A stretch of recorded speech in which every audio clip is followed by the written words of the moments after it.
Hello. Hi, everybody. Good afternoon, and welcome to the Tokyo College Ushioda lecture series. My name is Naoko SHIMAZU, and I'm a historian and professor and deputy director of Tokyo College. And of course, most importantly, the moderator for today's event. Now, as many of you may know, Tokyo College was established in 2019 with the purpose of generating new knowledge to contribute to the creation of an inclusive society. Under the slogan, Shaping the Future Together, we have been inviting distinguished scholars and intellectuals from various parts of the world. Among those distinguished people, we designate a few of them as Ushioda Fellows and try to bring them back every year. I thank Yoichi Ushioda for his generous support to the University of Tokyo to make this happen. Now, today's lecture is the second in the series, or what we now call the Ushioda Lecture Series.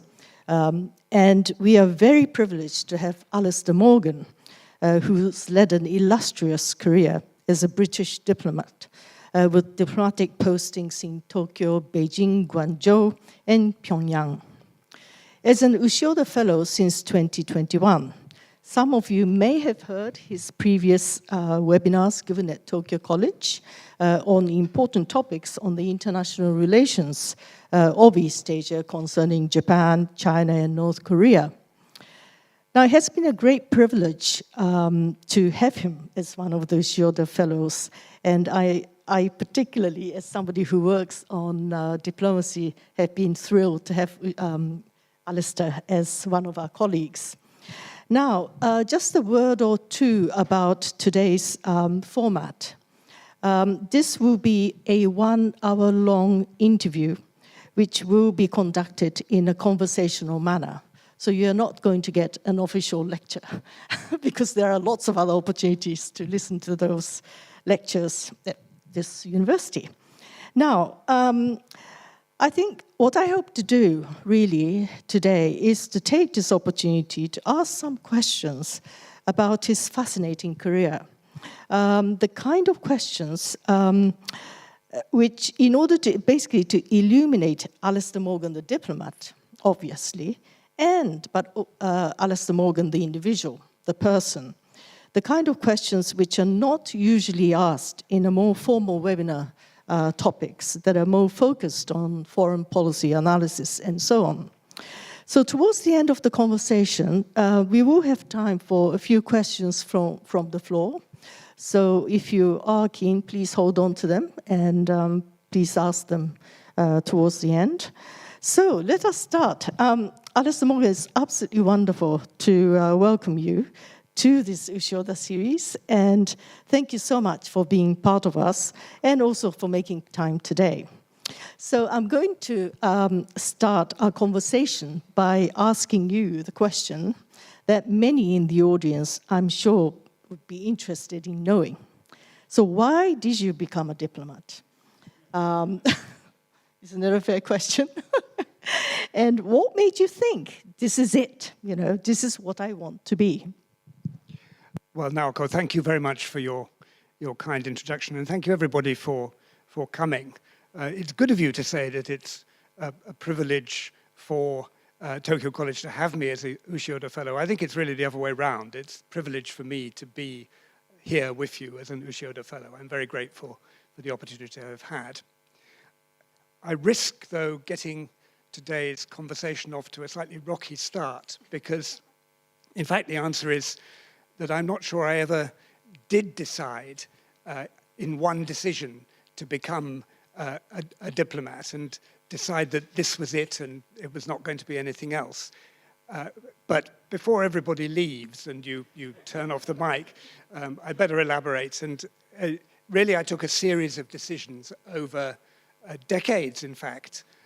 And of course, I did work as a diplomat for many years. But the start of it was almost accidental, because I was a postgraduate student at the University of Cambridge, and I was not doing very well with a PhD program. I'd changed my supervisor, I'd changed my topic, and perhaps most fundamentally, I'd run out of money.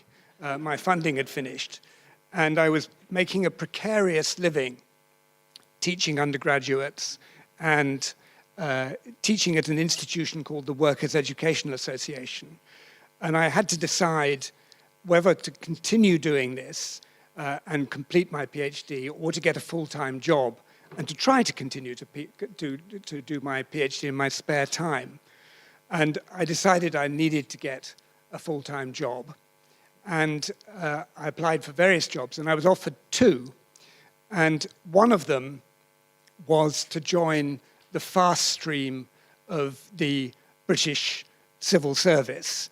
And the second was to teach under something called the British English Teaching Scheme at the time at a university in Tokyo, Gakushuin University. And I was very torn. I had found in the assessment and competition for the civil service that I was really interested in that work. It was stimulating and enjoyable. But I also was very tempted to come to Japan. And in fact, when I had my interview for the civil service, it was somebody on the panel at the civil service who said to me, the selection board, who said to me, you can do both. You can teach in Japan for a bit and then come back and take up your appointment. And that's what I decided to do. But my decision to become a civil servant was not at that time a decision to become a diplomat. In fact, it was a decision not to become a diplomat. I thought I wanted to work in the UK and just go overseas briefly. But when I came to Japan and taught at Gakushuin, I found almost instantly that I was very drawn to Japan and that I wanted to come back. And was very tempted to stay, and would have stayed if I hadn't already given the commitment to join the British Civil Service. But when I went back and joined the Department of Trade and Industry, on my very first day there, the Department of Human Affairs said to me, you've just come back from Japan. Would you like to go back to Japan again and work in the embassy there? And I hadn't expected this at all, but it was a very pleasant surprise. And I then prepared to do that and then went back to the embassy in 5 years' time. And I better really stop there or we won't ask any more questions. But I never actually joined the Foreign Office, but I wanted to continue a career as a diplomat in Asia. And I did that and took different decisions at different stages, and we can come back to that. Well, that was disappointing. Sorry about my first question. So perhaps the title should have been Many Lives of an Accidental Diplomat. That might have been more appropriate. It's almost accidental in the way that, I don't know if Henry Adams wrote the Education of Henry Adams, and throughout that he talks about accidental education. And I think there were accidents that might be the thing. And it's also very interesting that you first went on to do a PhD program, and you sort of struggled, because I was exactly the same. I went to a PhD program at Oxford, and I really struggled for many reasons, because first, the most important reason was that I was rather bored.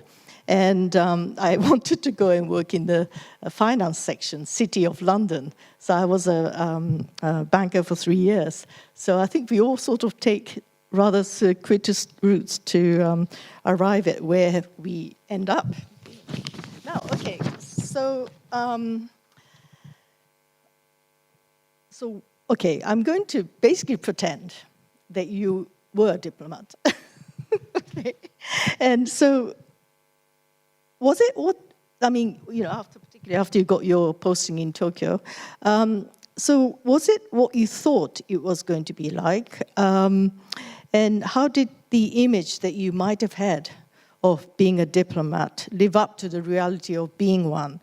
And I asked this because you know, we hold so many misconceptions about lots of different jobs, but particularly about diplomats. You know, misconception, maybe it's not a misconception, but all these kind of glamorous lives that people lead and or supposed to be leading, all the mystique, you know, around it. And I was just thinking that recently, some of you may have seen this Netflix series called The Diplomat. And it's not exactly the kind of diplomats that I studied, you know, over the years, you know, because it was, the series is very action-packed. So what would you say to that, Alastair? Well, Naoko, I think my experience probably didn't have much that resembled the Netflix series. There's another series you may have seen, which is a BBC series called The Ambassadors. And it's a comedy series of just 3 programs, first focused on an ambassador in a small post. And that is actually very much like what the experience of being a diplomat in a small post is. My sense of diplomatic life was probably slightly hazy before I came out, but of course working in British government, when I was working in London, I had a lot of contact with the Foreign Office, so my understanding had grown in that time. I had regarded the Foreign Office and diplomats as quite elite within the civil service, and you know, I think I still retain that view. My first encounter with the Foreign Office for my posting to Japan came about before I came here. And I was very, very impressed with the amount of support that I got before coming out to Tokyo with the posting, something I hadn't expected. I was also quite impressed with the allowances that were provided. And some of those reinforced traditional ideas about diplomacy, because nobody in the DTI had given me an allowance for my clothing, but I got one to come out, and then there was allowances for china and glass and so on. But I came out to Japan, and my very first year in Japan was not in the embassy, but it was studying Japanese in the second year of a 2-year course at the language school that the British Embassy had at that time in Kamakura. And that was a wonderful experience. It was quite stressful because there were exams at the end and we had to work hard, but I had plenty of time to look around, and it reinforced my appreciation of Japan.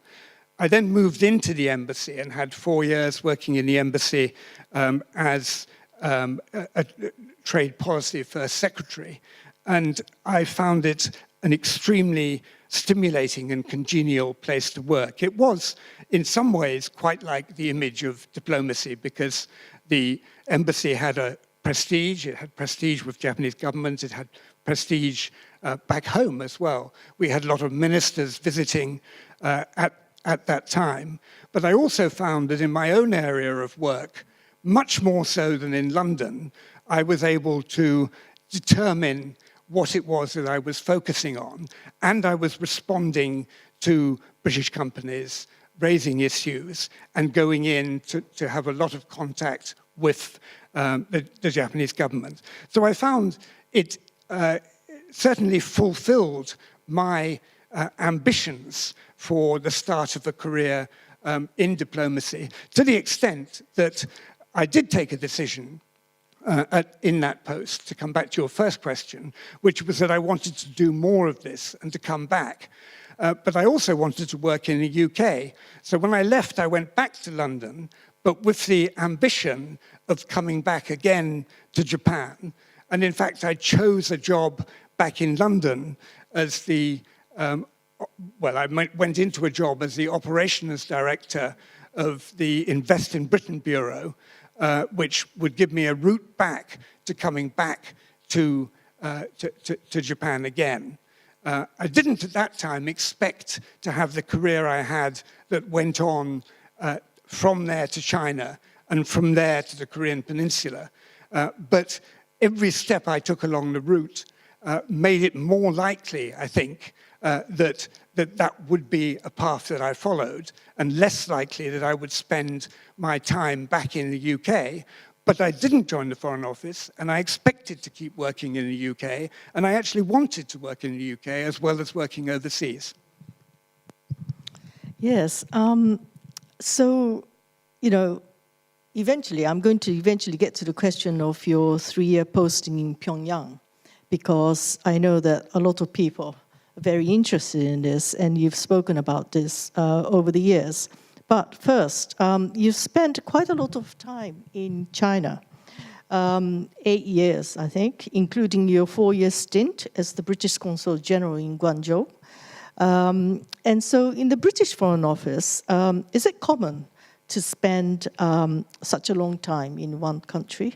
And how did you maintain the balance between the requirements of Whitehall and the very localized framework in which you operated, especially in your Guangzhou posting?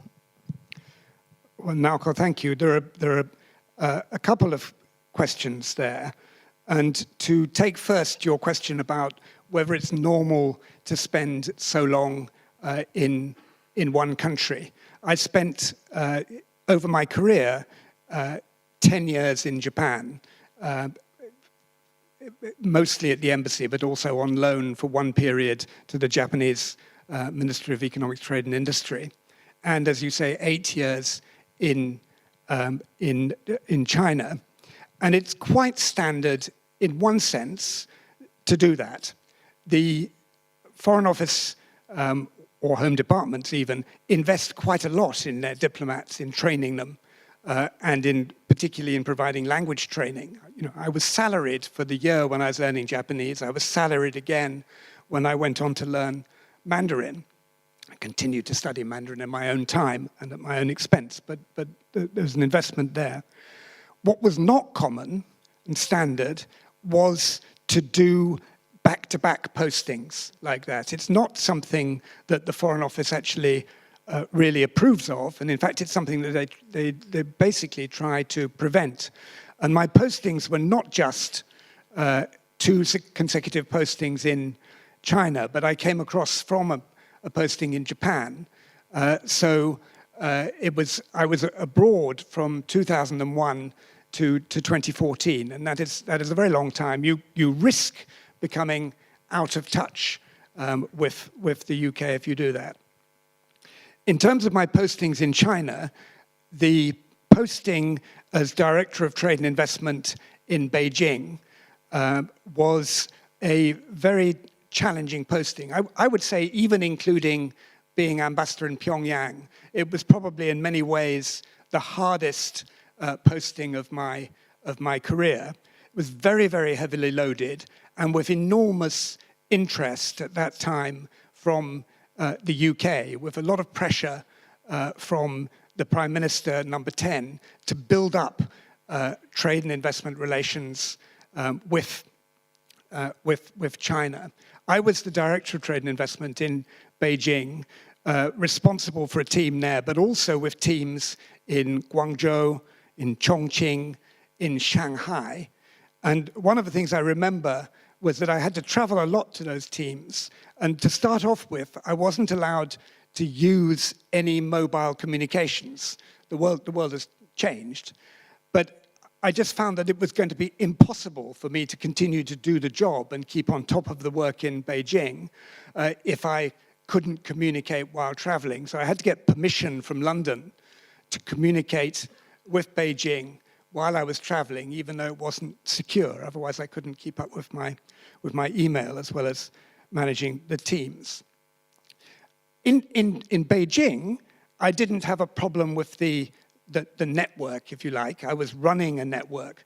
When I went down to Guangzhou as Consul General there, that was another big step in my career to becoming a diplomat, if you like. I had decided to move on from just working on trade and investment to taking a job that was much more conventionally a Foreign Office job with a whole range of teams working for me on press and public affairs, on government relations, on human rights, on economics.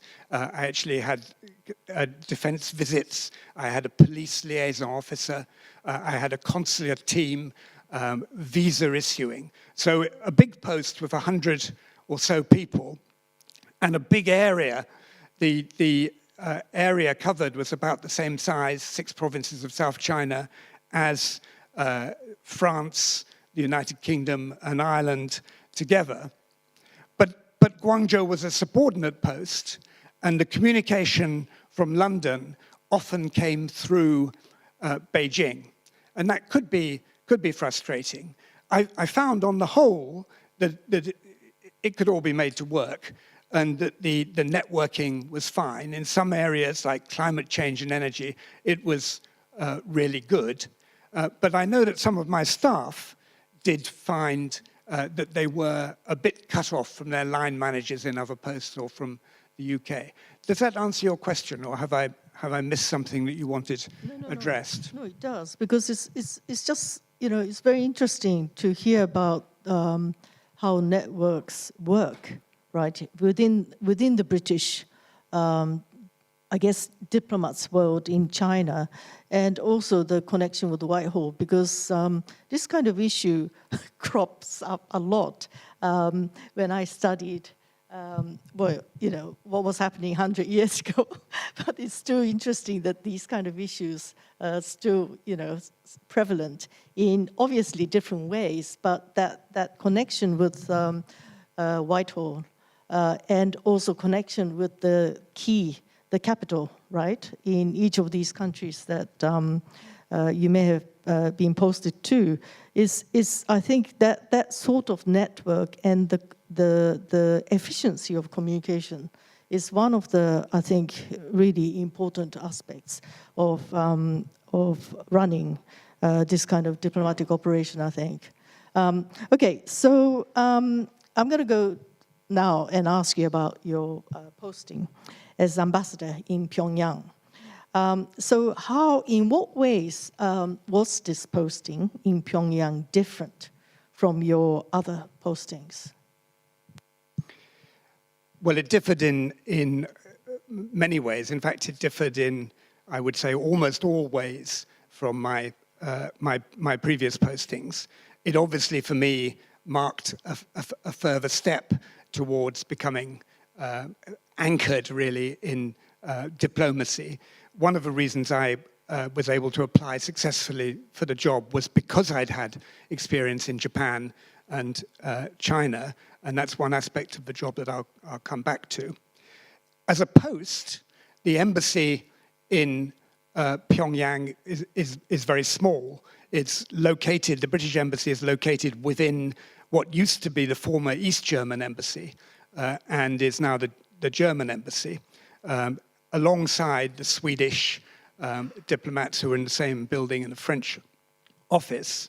We only had 5 diplomats, so very different from the scale of the operation I had in South China, but a completely different level of attention from the attention I was getting in Guangzhou from the Foreign Office, from Foreign Office ministers, and including from Number 10. As a head of post, I had to take care of my staff, my British staff, also actually the North Korean staff. We can talk more about those. And my main concerns were not just that there might be a war and that we might have to evacuate. I spent a lot of my time planning for that. But that the road conditions were terrible and that the hospital treatment was terrible. And in fact, in my time there, one of my staff had a car crash. Fortunately, nobody died. Some people were injured, but nobody died. And the spouses of one of my staff was acutely ill and was rushed to China. And if they had not been rushed to China, would not have survived. So there were worries like that. In terms of the work, I arrived in Pyongyang in December 2015. And within 2 weeks of getting there, North Korea conducted its 4th nuclear test. and then there was a fifth and a sixth during my time there in 2016, 2017, and a sequence of ballistic missile launches up to intercontinental ballistic missile launches. Subsequently, we've seen more launches, bigger missiles, but at the time it was very concerning. And we had in the United States President Trump talking about fire and fury. So there was a real concern that there might be a war.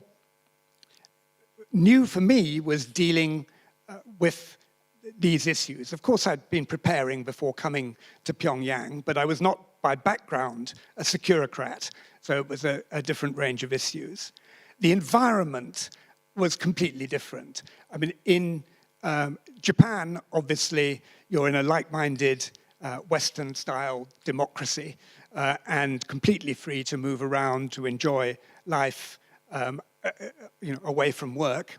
That was actually also, or aspects of that were also true in a way in China. I could move around relatively freely. I could eat and see things. I could talk to people quite a lot. In Pyongyang, we were surveilled all the time and very, very restricted. We could move around and we could travel through the country, but it was a very confined life in some ways, and because of the pressures of that, we tried to get our staff out of the country every 6 weeks or so for just a day or two's break. I mean, it may seem stranger now, and it's strange from Tokyo, but actually it was a great relief to get into China. And had there been a war and had we had to evacuate, the only way out would have been through China. So I was working closely with the Chinese on how that route would take place. And one of the features that was different in Pyongyang from my other postings was the relationship we had with all the missions there, including the Chinese and the Russians. If you'll allow me, Naoko, I'd just like to express my personal sadness at the death of Alexander Matsugora, who died in Pyongyang on the 6th of this month. And Alexander Matsugora was the Russian ambassador there, and he was a guest at my residence. We had a lot of contact.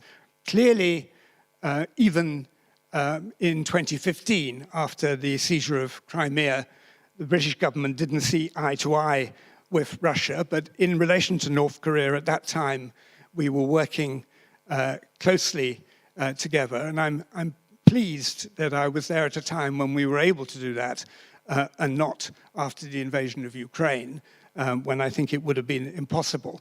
But at a personal level, and diplomats are people, I had a lot of respect for Alexander Matsugora and was sad to learn last night of his death.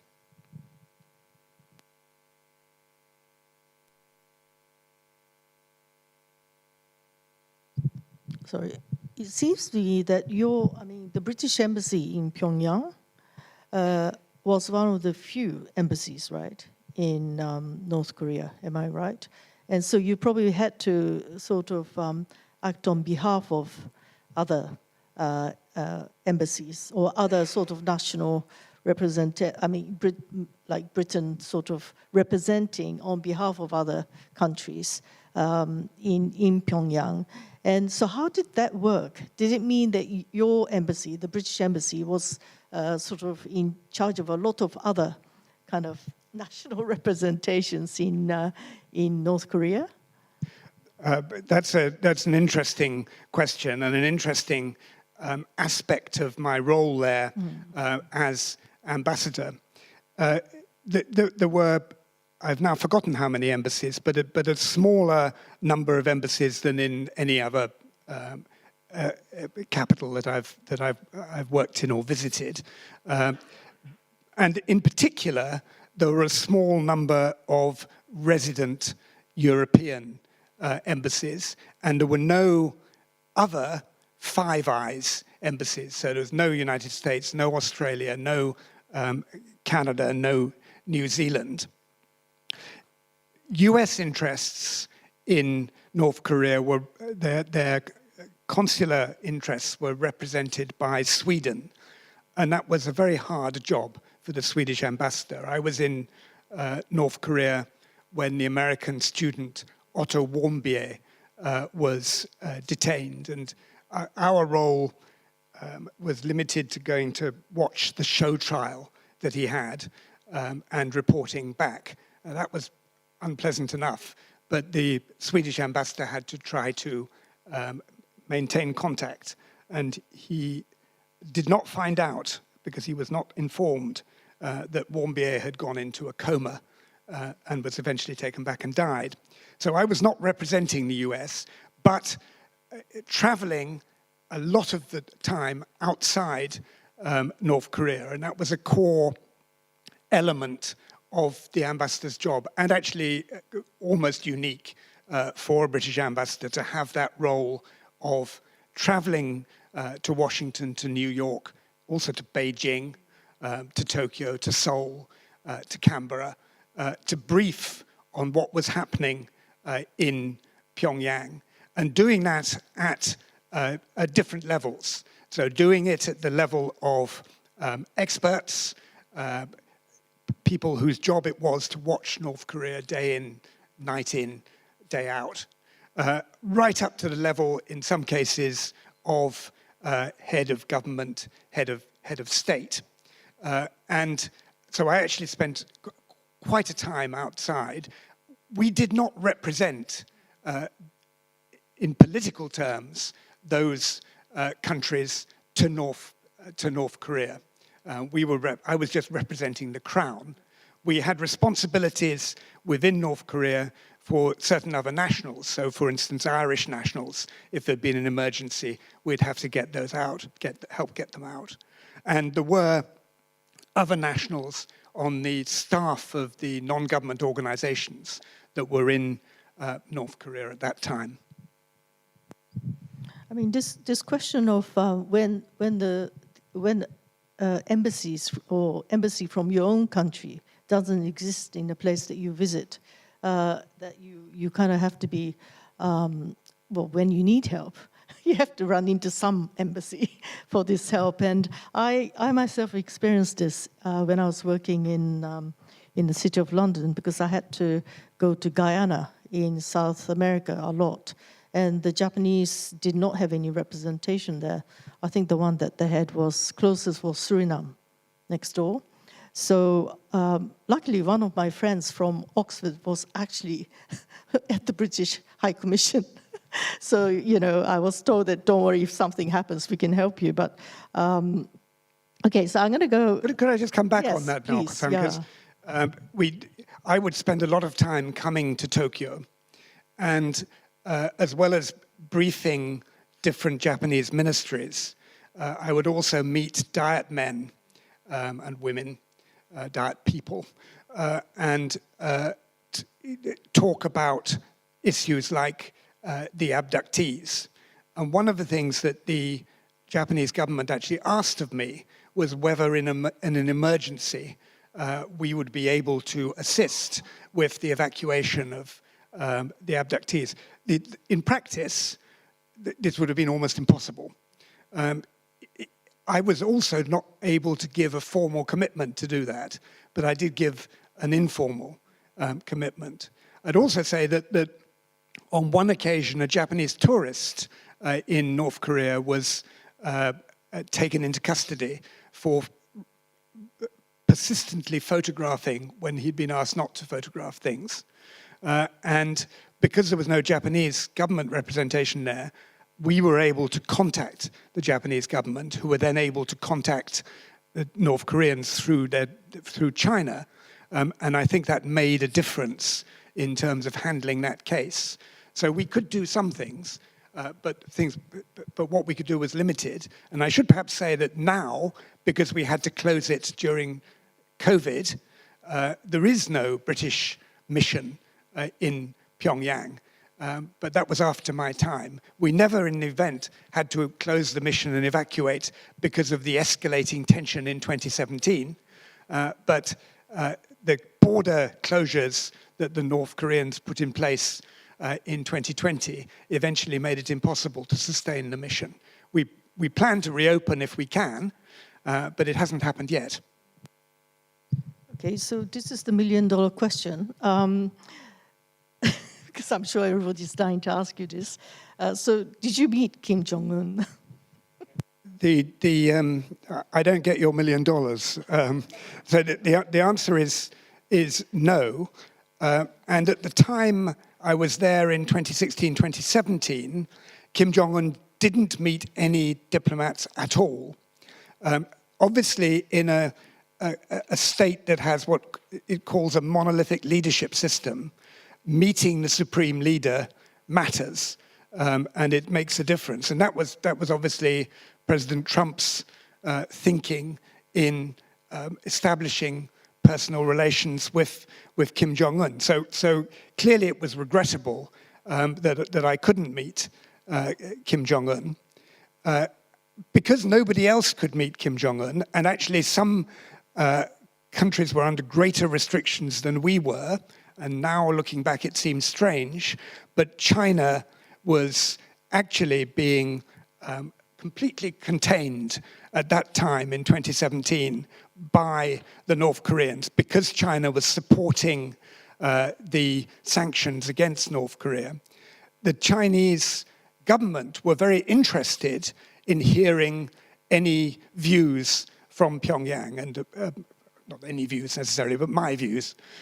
So I found in Beijing in 2016, 2017, that I had a good reception there. When things changed in 2018, then I continued to be treated politely in Beijing, but there was no longer such interest. I met various people in Pyongyang. The most senior person I met was the titular head of state. My main contacts were with senior people in the foreign ministry, partly because we'd had to close down our programs in 2016 and 2017. I stopped meeting people in other ministries, but I did meet the foreign minister, and I met the person who is now the current foreign minister, and I was present at events with Kim Jong-un, often quite close by, able to study him. For instance, when he hosted President Moon Jae-in in Pyongyang, and we could report on that. But actually, the value of our reporting from Pyongyang really resided elsewhere. It's regrettable that I couldn't meet him, but I didn't. Okay, well, that's well, we're getting insights after insights from the information and from your experiences that you encountered in these places. Now, as we are, I think I'm so worried that we're going to run out of time, and so I'm going to ask you about this whole thing about being a diplomat. So we have the sense now, I think, having listened to you, that the diplomat's work is very wide-ranging, or could be very wide-ranging, and one needs to know a bit of everything or a lot of everything. And you seem to be the second one, the lot of everything. And so, did you ever get involved on the cultural side of diplomacy?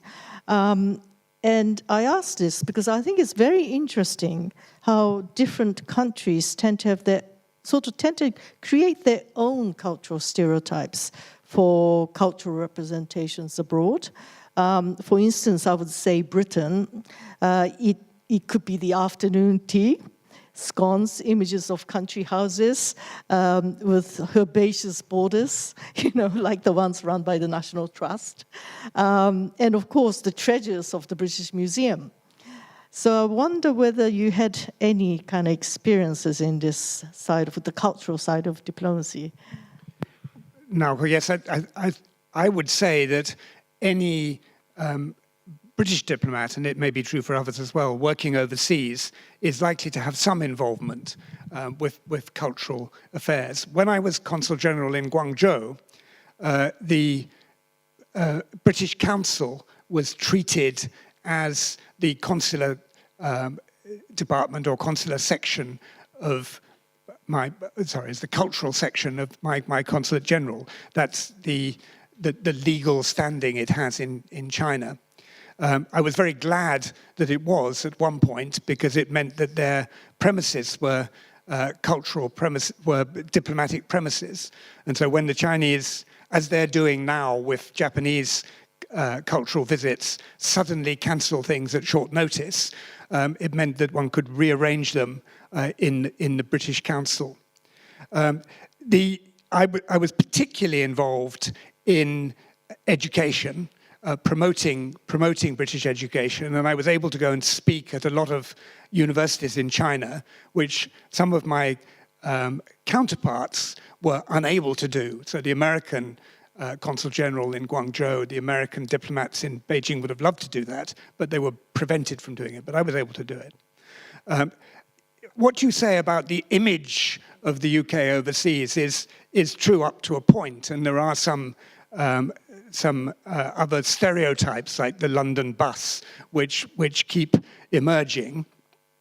I did try to support and promote some traditional aspects. So I wrote a speech once about the National Trust.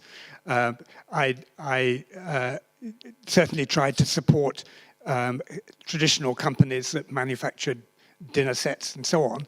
But actually, most of the focus of what we did in cultural promotion was organized under something called the Great Campaign, and was trying to show diversity and different aspects of the UK, strength in design, strength in sport, strength in all sorts of different types of music, science and technology, engineering, software, and so on. And some of the most interesting and exciting cultural events we organized were around things like that there was a landmark pavilion that was designed in 2010 for the Shanghai Expo called the Dandelion, it's still online if you want to look it up, with fantastic spikes coming out with embedded seeds in perspex spikes. And we arranged lots of activity around that to make use of the opportunities. So some traditional, but more modern. Okay, so because I really would like to save some time to allow the audience to pose some questions, I'm going to ask you about your family life as a diplomatic family. So how did you cope, or your family cope, with your career as a diplomat, which is actually very demanding, to say the least? Did they follow you on your postings, or did they stay back in the UK, with boarding schools and all that? So obviously I have a personal interest in asking this question, because I grew up as a child of a diplomat, and Japan simply didn't have the kind of networks of boarding schools that existed in UK for a very long time.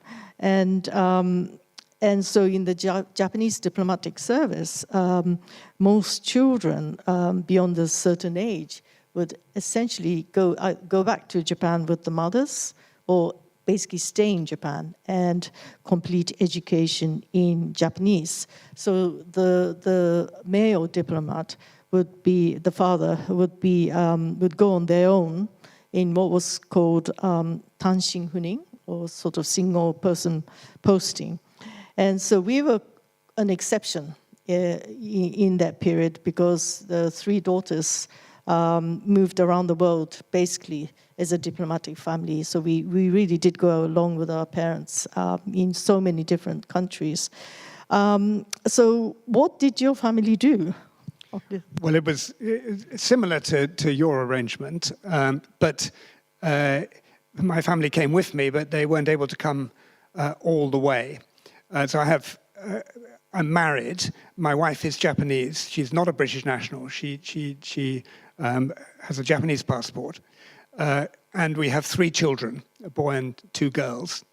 and all the children had some of their education overseas. It was a little bit difficult to plan because we didn't know how long we were going to be overseas for.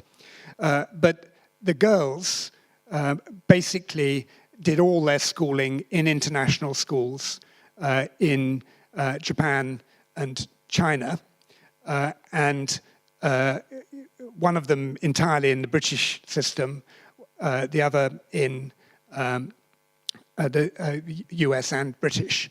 My son reached 13 in Tokyo, and at that time the British school only went up to 13, and we couldn't find an option that we thought was going to work here. So he did go back to school in the UK, and they all went to university in the UK. I think it was in some ways quite hard for them. I mean, my youngest daughter in particular moved into a lot of different schools, but it was probably hardest for my wife. I think we moved 13 times in a couple of decades, and she had to pack up each time.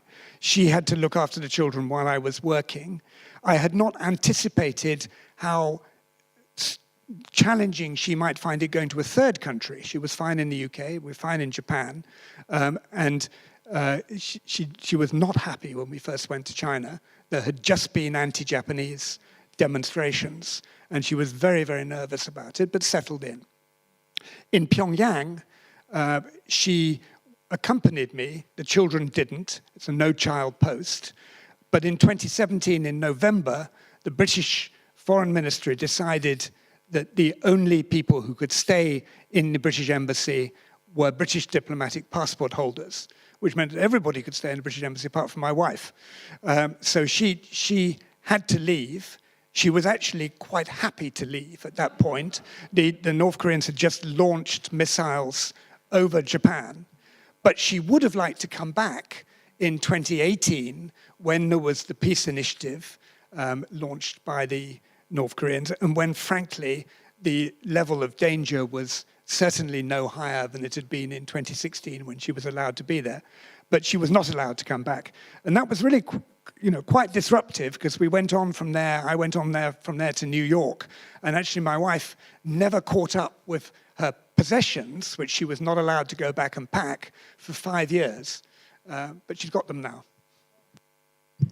I was very pleased to hear up. And I really want to ask one final question to Alastair Morgan, which is that, do you have any regrets? Well, I think I'm 67. It's quite hard, despite the song, to get to 67 with no regrets. There are. Clearly I'd have done better at Cambridge if I'd approached my PhD in a different way, but that's kind of ancient history. What I don't regret is the choices I made. I wouldn't necessarily recommend the approach I took of not actually joining the Foreign Office, but going on loan. I had particular interests in working in Asia. I'm very pleased I was able to work on trade and investment issues, about which we didn't talk so much, and to go to Pyongyang. So no regrets about my choices. The point at which I really felt, having first been selected for the civil service and then gone to Guangzhou, that I really had to make a choice, was when I was at Guangzhou, and I was actually offered, with some conditions, a tenured position at Guangzhou. And if I had not joined the British Civil Service, I would have taken that. But when I went back to Britain, got the opportunity to come back to Japan and work in the embassy, and came to the embassy, I remember when I was in the embassy thinking I did the right thing, because before that I had really not been sure. So no regrets in that sense. Thank you, Naoko. Okay, no, thank you. So